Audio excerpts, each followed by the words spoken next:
Allah, the most beneficent, the most merciful. Respectable principal, worthy teachers, my dear colleagues, Assalamu alaikum. Happy Independence to you all.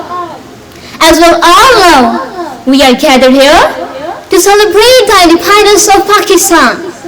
This 14 August 2022 reminds us of our two status, the value of independence, the sacrifices of our two leaders, and our commitment to this pure land of Pakistan.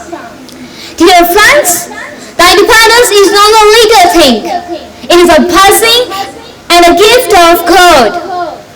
The freedom and independence that we are enjoying today but have decades of struggles behind. It has a purpose with this.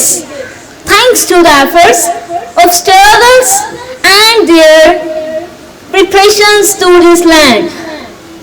Respected sir, as we are gathered here to celebrate the independence of Pakistan, we have to think about the fact that have been doing not good and not enough to protect our independence.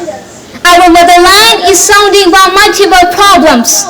We should think today and work from tomorrow. The 14th August is not a common day. This day is calling us to make us remind our took responsibility to this land.